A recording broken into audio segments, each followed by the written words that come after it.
Great. Thank you for coming this morning to the New America Foundation. I'm Peter Bergen, Senior Fellow here.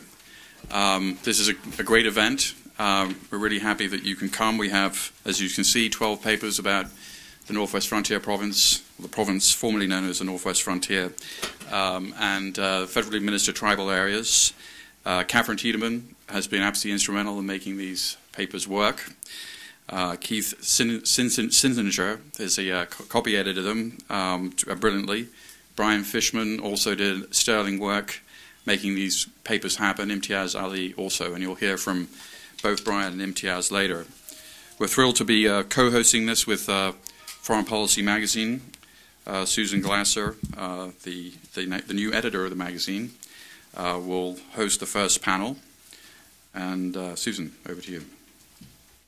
Well, thank you again, Peter, and Catherine in particular. They are very modest, but have once again pulled together just an extraordinary group of very ambitious papers for this second of these running conferences that we're having. And if you don't know about it, we also are partners in the AFPAC channel on foreignpolicy.com, and we'll do some version of these papers on that. And every morning, if you don't already know, Catherine does what I really encourage you to sign up for. It's the absolutely best sort of daily rundown of what's happening in Afghanistan and Pakistan, and you can sign up for it at the AFPAC channel on foreignpolicy.com.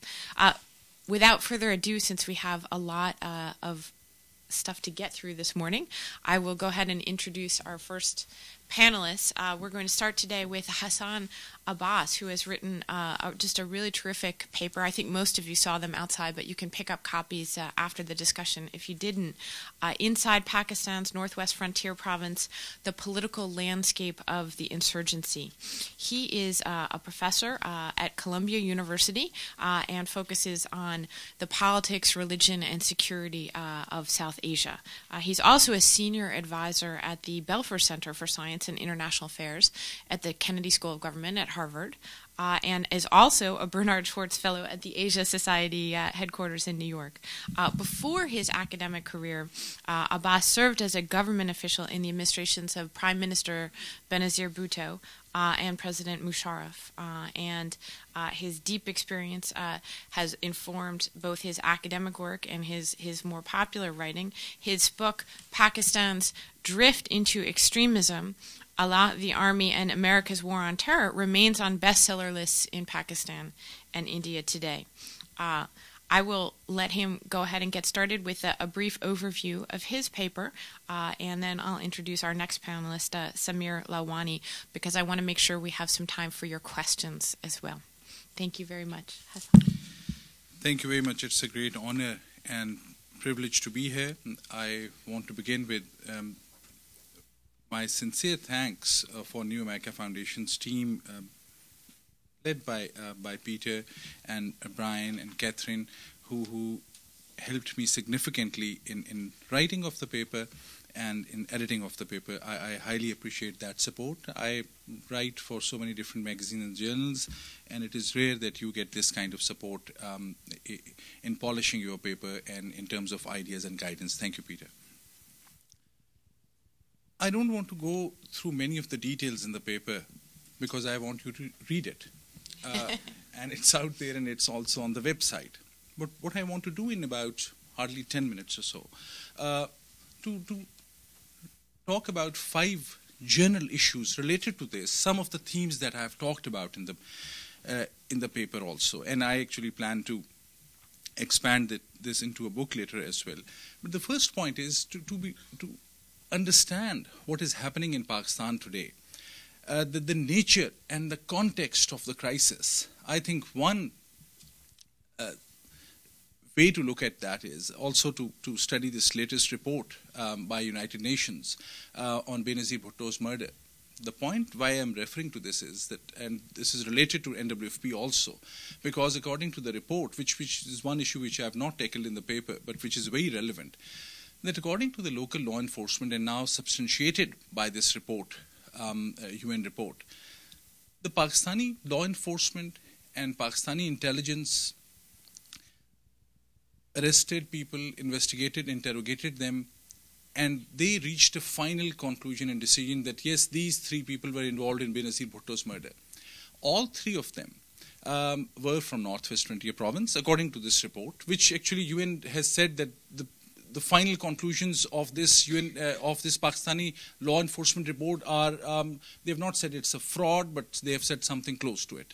They have said that there was very clearly lack of coordination between the intelligence and the police, and the previous administration had played a role. But the reason I'm mentioning that report here is that is very insightful in terms of disconnect between law enforcement and police at one level. It explains disconnect between the political leadership and the people in the country. It explains a major gap between socio-political realities in the country, the way the establishment in Pakistan looks at those and the way the international community looks at that. In that way, this is important to understand the nature of the crisis. Now, coming to these about 5 issues within Northwest Frontier Province. First and foremost, I think the crisis in the Northwest Frontier Province, now as we'll call it Khyber Pakhtunkhwa, is that it's the crisis was brewing up. The crisis was developing. Its genesis, to understand its genesis, you have to look at the 3 decades. And we don't have time to go into that, but what the Afghan war had happened, especially afterwards, the 1990s, when all these major political forces were developing this coalition, but failing spectacularly to develop Northwest Frontier Province. And then I think the monumental and transformational thing that happened was the rise of the MMA, Muttahida Majlis-e-Amal, and the havoc they played with Northwest Frontier Province. So there's this background. In that background, what is happening today is comparatively a positive thing.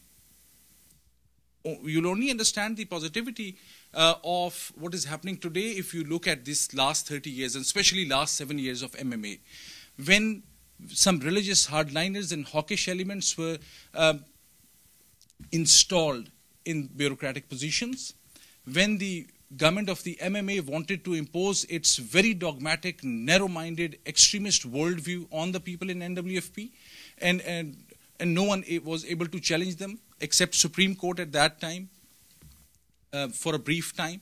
But again, the larger point is that today those religious parties are no more in government. The people have voted for progressive forces. Now the people of the country, the politicians and army for a change seem to be all on the one side. Whether they are effectively challenging religious extremists or not is altogether a different issue. But at least they are committed to, or at least they are coming towards one common agenda. That deserves to be recognized. Secondly, I would argue that the social, economic and psychological impact on society of NWFP is huge, and that we will continue to see in the coming years. Even if we know Sawat operation has been by and large very successful, displaced people have been brought back. But if you talk to ordinary people in Northwest Frontier Province, which I often get a chance to, the scare is very deep-rooted. The mistrust of government is very deep-rooted. The view that there is some conspiratorial thing, something bad is going to happen in coming years, that perspective is very entrenched. And I'll call it, by and large, a psychological thing. For NWFP to come out of it, it will take time. And how will it come out of it? I think only when, one, democracy will continue. Secondly, when Awami National Party and some of these progressive parties will get a chance to start implementing their policies, because at this time there is only crisis management that is going on. They're not able to introduce some of the progressive laws or legislation that they actually stand for. 2 more points and I'm done with. The third issue is, even if ANP and Awami National Party and Pakistan People's Party coalition is able to strengthen and stabilize Northwest Frontier Province, and even if militaries' operations against militants are very successful, there are 2 other factors which are critical. I mean, this political success and military success will become negligible if 2 things are not done. Number 1, madrasa reform. Again, it is people often talk about this in very simplified terms. We know we are not talking about all the madrasas. We are talking about maybe 8 to 10% of the madrasas. Unless that madrasa, those madrasas associated with extremism within Northwest Frontier Province, unless those are dismantled, my argument is you will not be able to see a sustainable change in NWFP. Related to this is law enforcement in NWFP. And this is one area where United States is supporting Pakistan in significant ways. There are things that are known, there are things that are not known publicly, but the help in terms of equipment, training, infrastructure to NWFP police, raising of new elite force there as well from US, that is huge. It brings me to my last point. If these progressive changes are not strengthened, if, for example, ANP and PPP government is dismantled or thrown out of office for any reasons, because of any national political issue or any local issue, and if this law enforcement reform and madrasa reform will not work, then I think there are two possibilities. One, that religious political parties, MMA, which I in the paper explained why they are the ones who are, even I would argue, almost solely responsible for the chaos that you see today. Those parties can stage a comeback in some way. But more likely than that is that we may see in NWFP a rise of what I call a modernist religious extremist group. What I mean by that is not the Fazlur Rahman kind of group or Jamaat-e-Islami, who are religious conservatives, rooted in part of the tradition, Islamic tradition, and have entrenched support base in Northwest Frontier Province. No. A group, if I may call, something like Hezbollah or something, a group where, like Zaid Hamid, a new person, not rising in popularity in Pakistan is in a huge way, but certainly getting a lot of attention. Someone who's wearing a jacket, wearing a tie, religious extremist, but explaining or framing the issues in a very modernist way. That is one thing which has not been tried, and that is another one possibility through which the people of Pakistan can be fooled. I think they will be if the present political dispensation will not be able to deliver. I think I'll close here and we'll take up any other issue in the question answers. Thank you. Thank you so much. I think I am going to exert my moderator's privilege and ask you a couple quick questions. Since this is a conference devoted to the NWFP and the future of insurgency there, maybe you can give us all a little bit of context on what is behind the current push to rename the province, and what does that speak to in terms of the political modernization that might be taking place? Certainly. The name Northwest Frontier Province, and even there's another word which we use in Urdu called Sarhad, which means border. The Pashtuns of the Northwest Frontier Province have always been saying that, well, this is only explaining a geographic location. This is not a name like Punjab or Sindh or Balochistan, which represents or reflects the identity of the people of that land. So I think it was a very legitimate concern. Only in 1990s, sometime in 1990s, I think in early 1990s, one of the political parties, ANP perhaps, and along with another group, had raised this issue that let's rename, let's give it a name. The issue is that they picked the name Pakhtunkhwa, which of course is very clearly identified with Pakhtuns, the way the Pashtuns are called in Pakistan. But the reality is that Pashtuns are only about 65 to 70% of Northwest Frontier Province. There are other communities also, especially in Hazara division. As soon as this name was finalized, which was a very positive development, which I think would support secular forces, which will support also, because Pashtuns want an identity. All of us outside Pakistan and even those inside Pakistan have given Pashtuns a new identity of a religious extremist or militant or an armed person who's ready to go for any fundamentalist cause. In this scenario, giving the name to them which is related to their ethnic identity would have been a very progressive thing. But then in Hazara division, which is about 20%, 25% of Northwest 20 province, there was a strong reaction, and they said, what about us? We also should be represented when it comes to the name. And as a compromise during this constitutional consensus process, which is developing in Pakistan, which is at its climax today, when all the different parties got together through a consensus, finalized this name, and this consensus was passed by the National Assembly and Senate, and today it is already actually an hour ago was signed by Pakistan's President Mr. Asif Ali Zardari. But in this process, in the last week, there were about 8 or 9 deaths in Hazara division, where people protesting, people from Hazara came out saying our name should be included. The politicians, and I'll close with this, the politicians had thought that by including the word Khyber, they have also given representation to the people of Hazara. Now that is very interesting. Khyber is part of the Khyber Agency, which is one of the agencies or one of the districts of the federally administered tribal areas out of those 7. Also, it is when Pakistan's Muslim League's leader Nawaz Sharif was asked, so why you thought of Khyber? He said, we had thought of Khyber as representative of a place from where the Muslims historically had come from Central Asia, from Turkey, from Afghanistan. So Islam had come to this region from this area. So we thought this is a larger representation. But clearly the people of Hazara are not happy with it. They may strive for a new province, which can create further problems in the province. That is absolutely a fascinating issue. I suspect we haven't heard the last of this as a political issue. You mentioned the Bhutto UN report that came out the other day, which was absolutely scathing in its criticism of the Pakistani government, and in particular the terrible police work and the control exerted over the police work by the Pakistani intelligence services.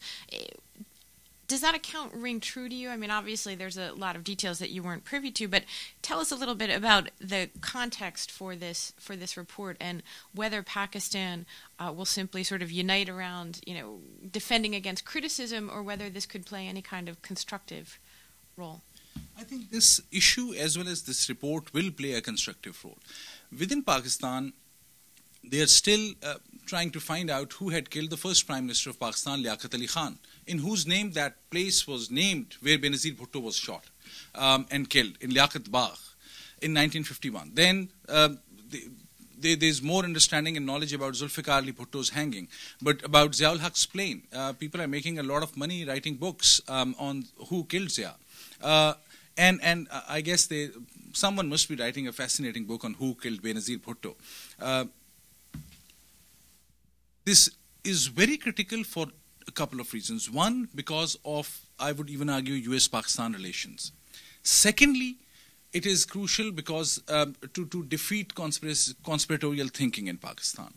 But one sort of one of the new things in the report that I found out, or in fact I should benefit from the time and say something which has not been mentioned in the report.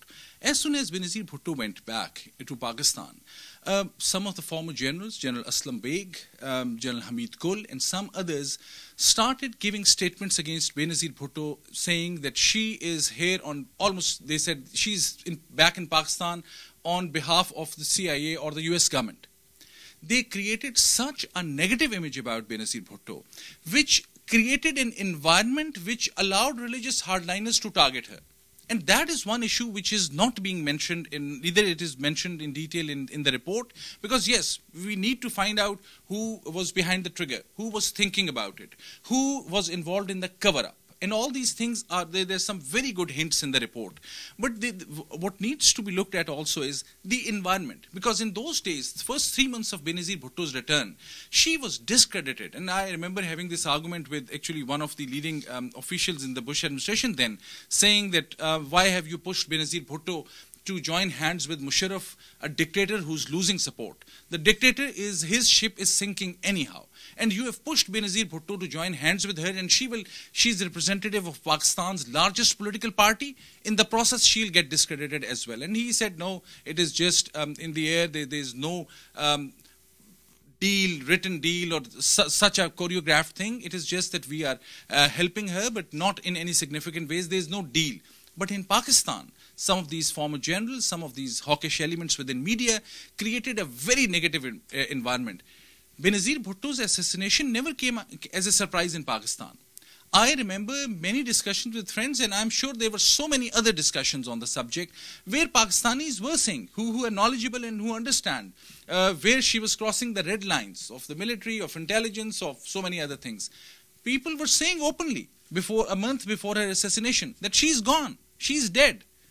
I don't know why Musharraf could not provide her more security, or why US at that time couldn't push Musharraf. There's this excellent narrative in, I'm forgetting the title of the book, it is The Way of the World. The author, I'm forgetting his name, he has mentioned he got the transcripts from somewhere in the United States. Sorry? Kind. Exactly, thank you very much. He has mentioned about this transcript, which has not been contradicted either in US or in Pakistan, which says, Benazir talking to Musharraf telling her, if you are not going to abide by our arrangement, then your security is up in the air. Almost something to this effect. These are the things which also needs to be looked at. What creates that environment in which religious extremists feel consider themselves in a comfortable position to go and conduct terrorist attacks. That, to relate this to the point of NWFP, tragically, that environment where militants can move around from FATA into South Punjab, from South Punjab going through NWFP into FATA, that environment is still there. And that is an issue. You know, that is a very important question.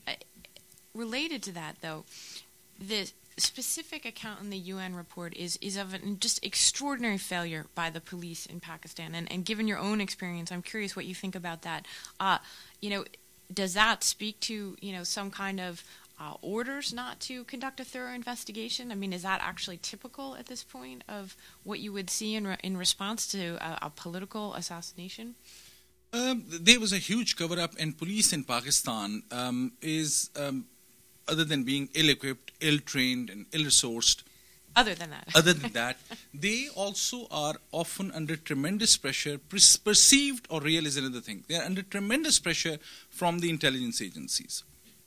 In this case, it is now, the report clearly says that the chief of police of the district, while he decided to clear the area, received a call from the head of the military intelligence. Now, the military intelligence chief at that time, General Nadeem Ijaz, who is a relative of General Musharraf, is still holding a position as a major general. It's great that General Kiani never promoted him to a lieutenant general and gave him a position as a log area commander in Gujranwala, which is a demotion. So I think within army also there's realization that what Nadeem Ijaz was doing was beyond his mandate. But it is clear that why MI chief can pick up a phone, call the head of police and say that clear the area even if you don't have collected enough evidence. But this is a very deep-rooted phenomenon in Pakistan. I had questioned this, one of the police officers, 5 officers who have today been all suspended, who were involved in this. One of them happens to be my colleague from police years, and I had asked him the same day when Benazir Bhutto's assassination had taken place, I had asked him that, Mr. So-and-so, what were you doing? Were you not aware? There's very crucial information on the crime scene, and you just destroyed all of that. He said to me, Hassan, do you think I could have even cuffed on my own desire? I couldn't move a step unless there were some other handlers there. That's all he could have said to me in a telephone conversation between Pakistan and the United States. So that is a big issue. But I think changes are taking place. The Pakistani police has also produced some extraordinary officials. Recently, the head of the Federal Investigation Agency, Mr. Khosa, also there's one official who has written an excellent piece in CTC Sentinel, previously edited by Brian, that this is by Sohail Tajik. I want you to read that paper. This is in the latest edition of CTC Sentinel, and this talks about, he's a police officer who served in the Federal Investigation Agency, a Pashtun officer, a very bright person who went to FATA, went to NWFP, interrogated militants, terrorists, and he has done a report on these suicide training camps. So there are people within Pakistan. I'm glad he has been awarded a highest national award recently. There are officials who are upright, honest, and competent. It is a political decision to appoint them. The political leadership today, my view is that they are also not doing enough on their part to really support the police reform, which is an internal demand of police in Pakistan, and make them more powerful and influential. The state has to do that. So much. We're going to move on now to our next panelist, Samir Lawani, who is a research fellow here with the American Strategy Program at New America, and a contributor as part of that to Steve Clements' wonderful blog, The Washington Note. He is also at the same time pursuing a PhD in political science at MIT. As an MIT Presidential Fellow and a member of the Security Studies program there, Samir studies great power intervention, civil-military relations, and national security decision-making. He's also been in the past a policy analyst for New America's American Strategy Program, and he has published a number of articles in the Post, the Los Angeles Times, in Foreign Policy, and other places. His paper for this gathering is terrific, and I know we had run out before, but there are more copies now. It is a look at how counterinsurgency doctrine really applies or is not going to apply in the context of Pakistan, and looking forward to hearing what Samir has to say. Thank you, Susan. And thank you again to Peter and Catherine and Brian and all the folks at New America and the American Strategy Program who have facilitated the writing of this paper and also numerous revisions in the past as well. I'm going to talk a little bit today about the Pakistani military, which I think is a pivotal actor in Pakistan, and evaluate the degree to which there has been shifts or adaptation within the military in dealing with the insurgency in the northwestern Tier province and Fatah. I confess up front that I do not have the same intimate knowledge of Pakistan as Hassan does, or for that matter, a number of people who are in the audience, so forgive me for the mistakes I'll make. I've just been reviewing and evaluating the Pakistani military for a number of years, and these are the conclusions that I've drawn from this process. I think before I launch into sort of some details of the paper, which I will do as a crutch, I want to sort of outline three critical factors I think that are influential on Pakistani military strategic choices in the region. The first is just to understand the differences between the U.S. and Pakistani interests, both in terms of their targeting, their methodology, and their long-term goals for the region. In terms of targeting, I think there's a clear understanding, or there's become emerging an understanding of the difference between the Afghan and Pakistani Taliban and the respective focuses of the United States and the Pakistani military on them.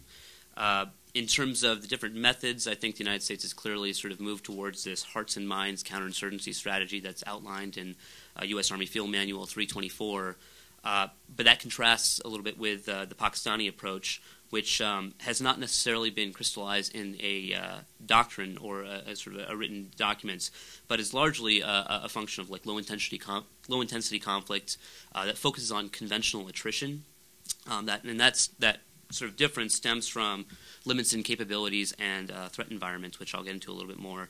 And the third difference between the two is obviously the long-term goals for outcomes in Afghanistan and in the region broadly, obviously with the United States focused on Afghan stability and Pakistan focused on just primarily balancing India.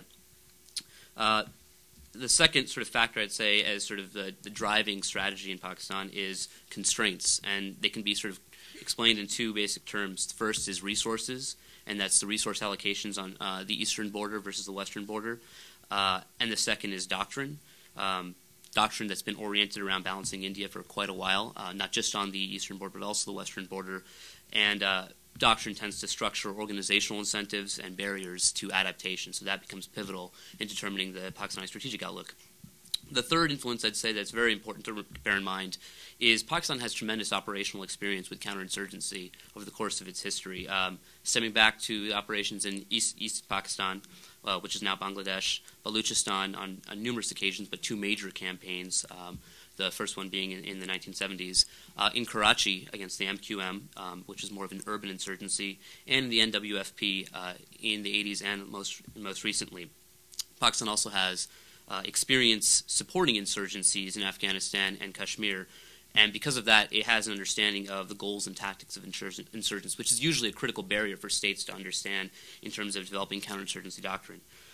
But basically, this has led to sort of a set of preferred military and political strategies. The preferred military strategy is one that's enemy-centric, attrition-focused. The political strategy has been something more of a divide-and-rule approach to managing tribal groups, particularly in Baluchistan and NWFP. And that tends to be sort of the default for the Pakistani military in particular. So moving on to the paper, I'd like to just sort of state my conclusions up front. In my reading of the Pakistani military and its operations over the last 8 to 10 years, it's clear that the military is a capable and professional modern force, despite material constraints that constrain them also in terms of the variety of threats that they face. They're capable of learning and adaptation in the field over time, and it's what Shuja Nawaz and Stephen Cohen have termed learning by doing. And they've demonstrated this process over the last 3 major campaigns in Bajor, Swat, and South Waziristan, which I detail a little bit in the paper. But it still looks very different from the U.S. model. I term it adaptation without convergence, and that's the idea that there is not a single model of counterinsurgency. And if you study insurgencies and counterinsurgency campaigns by a number of indigenous incumbents, you'll see that there's a variety of approaches that have been taken, some successful, some not.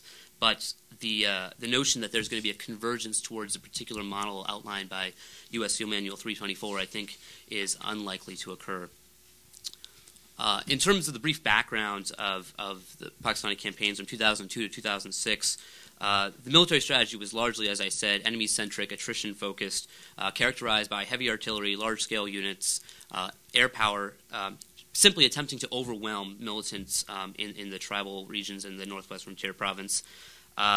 Unfortunately, the insurgency continued to grow. This was becoming clear to the Pakistani military, and the next approach for them was to try to utilize treaties or peace agreements or sort of ceasefires in order to contain the insurgency. And neither of these sort of approaches worked, whether it was massive, like heavy artillery or negotiations.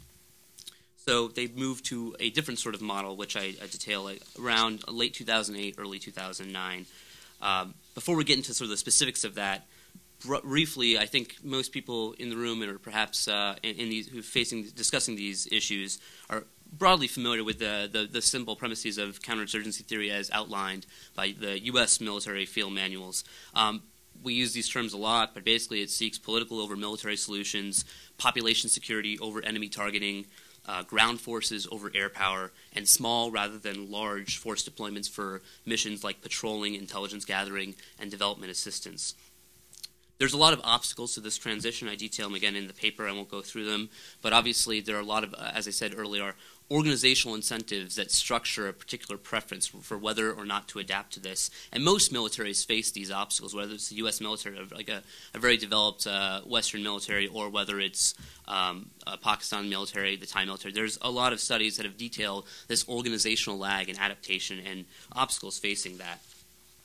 However, you still see some adaptations in late 2008 to early 2009 in Bajor, Swat, and South Waziristan. In Bajor, I won't go into them in great detail. They're like outlined in the paper. Feel free to, we can discuss them at some point later, perhaps in the Q&A. But broadly, in Bajor, what happens is you see a move away from this heavy firepower approach. You start seeing the utilization of the frontier corps in more nimble and lithe ways, the use of lashkars, patrols, tribal councils, some effort of combined arms, but limiting the suppressive firepower so that you could still utilize ground forces effectively. And ultimately, they moved towards negotiating with militants only after they had sort of achieved a position of strength. So these were some significant changes in the Bajor campaign. In Swat, the primary focus becomes incorporating a set of lessons learned over previous 6 to 8 years and shifting slightly towards some form of population security. It's not exactly the way it's detailed by a lot of Western militaries, but there was some focus on defending the population rather than purely trying to attrit the enemy combatants. And this was done through dispersal of forces, the use of some small unit patrols, the retention of forces for the what we would call hold and build phases. So that would be to ensure enduring security, governance, and development programs. And the defense of the population was done through a very different way, which is to clear out the populations entirely from particular areas and then to target the militants within them. This is obviously more coercive than, say, establishing a bunch of sort of small units dispersed within a particular area and gradually over time filtering out enemy combatants. But nevertheless, this seems to be somewhat effective at still safeguarding the population, minimizing or reducing at least the level of collateral damage while still being able to target militants.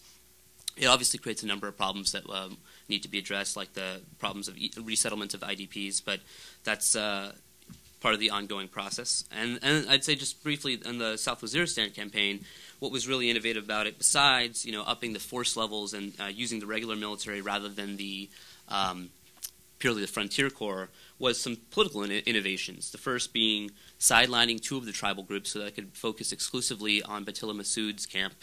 The second was some experimentation with psychological operations. It was a leaflet distribution campaign to try to warn against militant recruitment. And the third was, and this may have been inadvertent, it may have been well coordinated, but it was waiting for a proximate cause before the beginning of operations in South Waziristan. In this case, it was the attack on the general headquarters in Rawalpindi, and this helped to mobilize the Pakistani population behind the military campaign, so that it was seen as uniquely a Pakistani campaign rather than one done at the behest of the United States, which has been a problem over the past few operations stemming back since 2002. And that sort of gets into this question of the role of public opinion.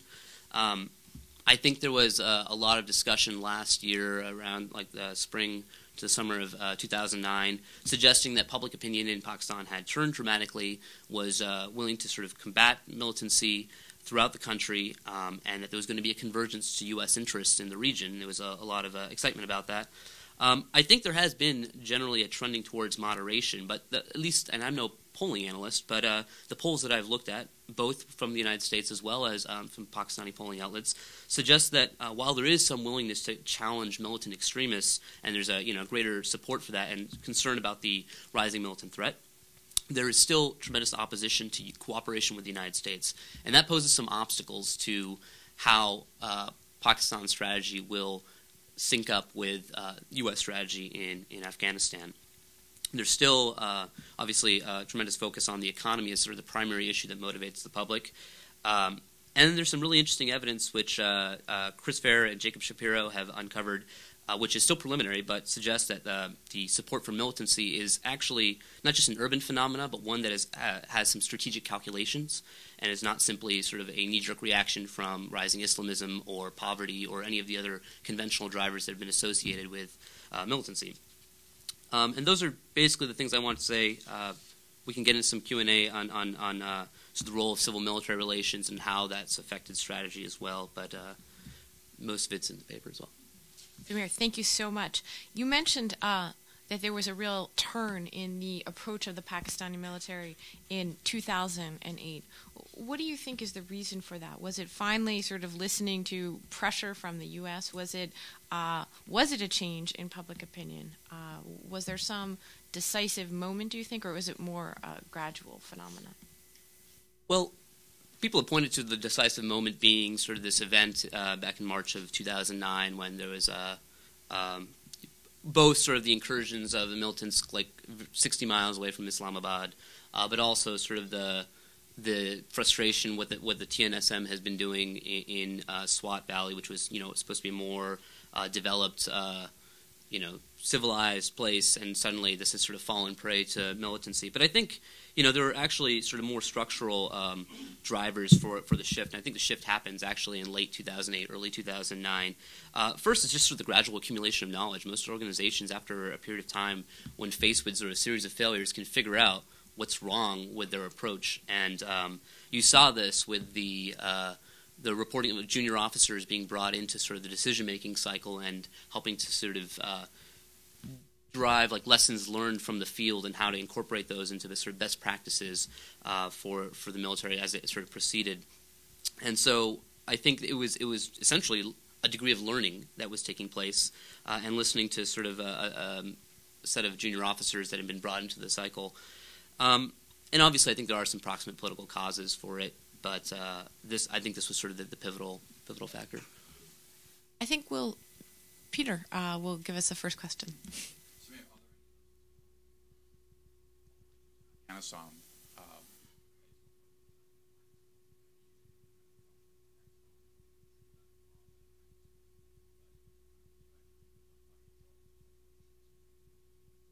Yeah, I hesitate to say that because, well, I think they have made some significant progress and have adapted. I think the jury's still out on sort of what these final outcomes are, right? I mean, the resettlement process is going to still take some time, and there's different evidence on whether resettlement of IDPs has produced more militants or less, whether it's allowed militants to reinfiltrate areas, whether it's sort of reduced sort of greater recruitments. So those are things that still need to be sort of borne out over the next few years, or next few months, 2 years. And the second is the outcome of the South Waziristan campaign, which is supposed to be the largest thrust of the Pakistani military in the last few years. The conclusions that I've read from a number of Pakistani military generals is that they were able to disrupt the militants in South Waziristan, but not dismantle them. And so the question is whether they've been displaced. And I think we're seeing a series of operations throughout the tribal areas that are essentially dealing with this displacement problem. So, they seem optimistic that they've learned a number of things. And, perhaps disruption is an effective strategy. If you disrupt for a long period of time, if you're able to decapitate leadership, produce infighting and struggles, eventually the militants sort of decrease in their cohesion, which is sort of their fundamental strength. So maybe that will, over a period of time, sort of wear them down. I don't know if those lessons are necessarily transferable to the United States in Afghanistan. I mean, I think there's a really fundamental difference between an indigenous incumbent fighting an insurgency in its own territory and a foreign incumbent, or what is perceived as a foreign incumbent occupying a particular territory. And I think the tactics and strategies used are quite different. I mean, from my reading of campaigns in South and Southeast Asia, it seems that indigenous incumbents are more likely to are more capable of getting away with the use of force and collateral damage than foreign incumbents. So if that's the case, I don't know if these are necessarily transferable. Yeah. And follow up with Hassan.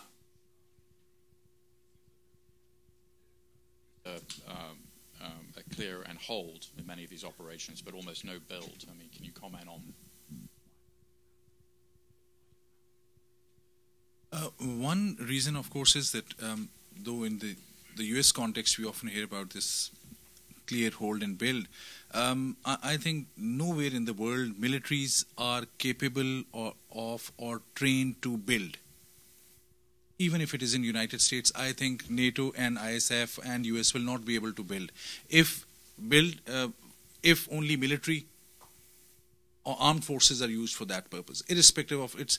I have no grudge against any militaries in the world per se, but I'm saying there are other agencies, there are other elements in a state, in private sector, and also in government sector who are capable of doing that.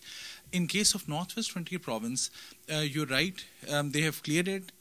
In fact, it is not very clear how many of the areas are in a real hold position, and to be able to build, the socio-political environment has to change. In FATA, there is no way that army or even the political government can start building schools when this is, I think, the third consecutive week when militants have started blowing up schools in Peshawar. Peshawar, this had never happened before in Peshawar. Yes, in FATA, yes, in Sawat, 200, 300 schools were destroyed. But in Peshawar, where there's army has a big presence there as headquarters of the 11 Corps headquarters. Law enforcement is big there. Intelligence Bureau is getting a lot of money. ISI has expanded its network in Northwest Frontier Province. Somebody was telling me from the latest ISI budget, they are spending more than 30% of the budget in Northwest Frontier Province. But you'll be able to build schools when this socio-political environment changes. So a building phase will be a long-term phase. Building phase requires a lot of money, which is also not there. The Pakistani government is facing huge trouble in ensuring that they'll have uninterrupted electricity. It seems like a dream in Pakistan to have uninterrupted this electricity provision. There are 8 to 10 hours of electricity shortages. And Reuters There will be riots in Pakistan, and some of those riots are already happening. So for build, you need some creativity also, which I may dare say is also lacking in the power corridors, or especially the bureaucratic part, which is responsible for thinking about these issues. Take some questions from the audience. Please, if you could say your name and what organization you're with, that would be terrific. We have a question up there. Clément Cahen from the French Embassy. I'd like to get your point of view on some ongoing operation, U.S. operation in the Pakistan. I'd like to know if you think that the UAV strikes on North Waziristan, for example, useful for the U.S. interest, or on the contrary, that it could turn against them in the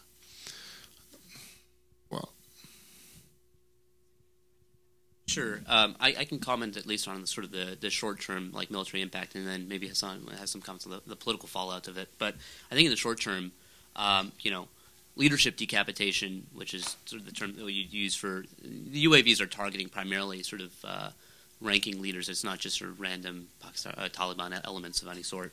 And so the idea is that you eliminate leadership, and leaders are traditionally usually the charismatic leaders are the binding agent for an insurgency, and the cohesion starts to fray from the insurgent group, and as a result of that, you have some infighting, which we saw a little bit last year after the Batili Massoud was hit, and I think that the theory is, and it works to some degree, depending on the type of organization it is, and depending on sort of what are the antecedents of that coherence, that leadership decapitation could work. Now, there's obviously sort of some political fallout, and there's collateral damage, and those two issues you have to weigh whether that overwhelms sort of the actual benefit of the organizational infighting that might occur.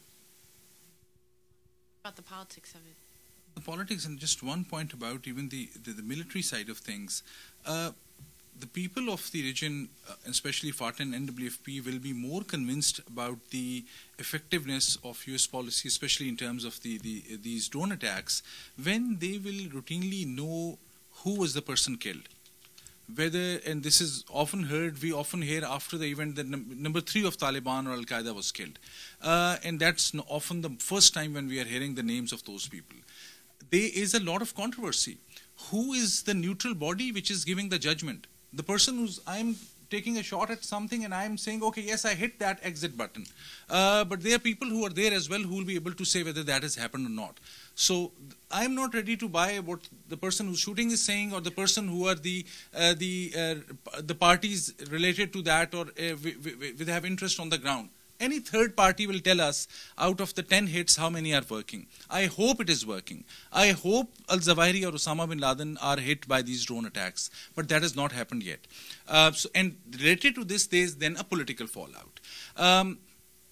I think a case was made belatedly that there are much less civilian casualties than projected in the media. And because of that, we must also understand, in FATA, in that area, there is no credible reporting.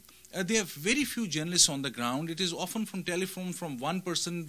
You will not get a chance to really corroborate that story. But based on what we know from some of the credible journalists who get a chance to go there and come back, and then you have to decipher from within the military briefings also and the civilian statements what the reality is, the people are really distressed.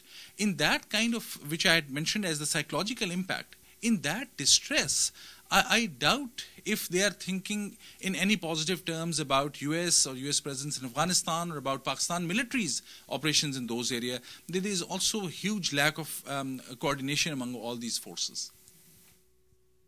Here in the front. Hi, it's Christine Fair. Thank you guys very much for your presentation.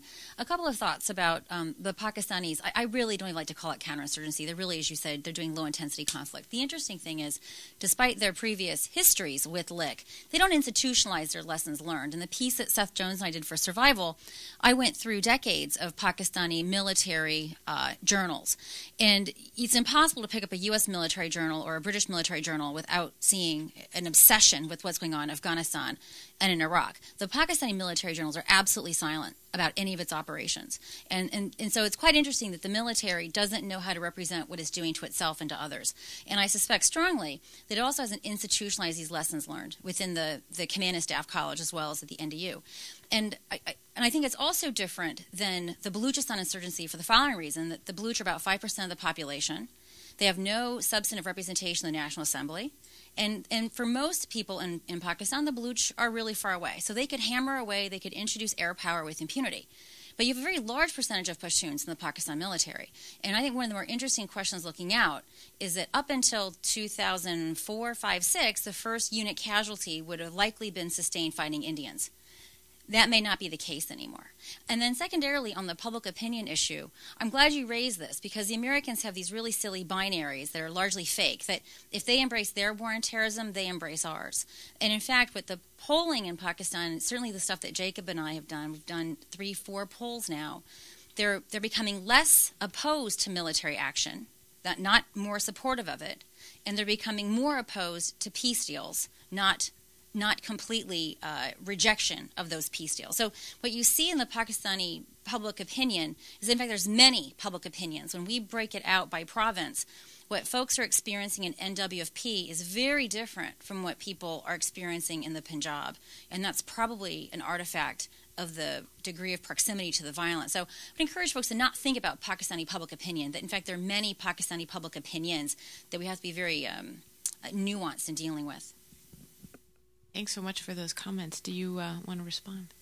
I would just say that I think you're absolutely right about sort of the non-institutionalization of these lessons learned over the past 30 years. I think that's endemic to militaries in general. There's a really great dissertation by a guy named Colin Jackson, who's at the Naval War College, who studied this with regards to the French and British militaries and the Thai military. In all of these cases, you sort of like develop you have some organizational learning over a period of like 5 to 10 years, and then once the operations are concluded, there's a default back, a reset button basically. And the U.S. military has been the same way in a number of cases, from its experiences and lessons in Vietnam and the amount of time it took for the organizations to adapt in Iraq. So I think that's sort of fundamental in the nature of most militaries.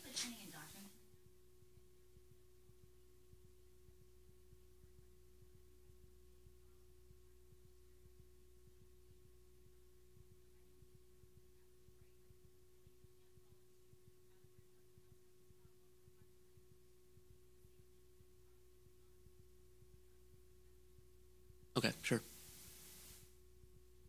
Just add that Christine is doing a phenomenal job, and I hope that she'll also train some Pakistanis in Islamabad and Peshawar to do polling and do that regularly for Pakistani audience.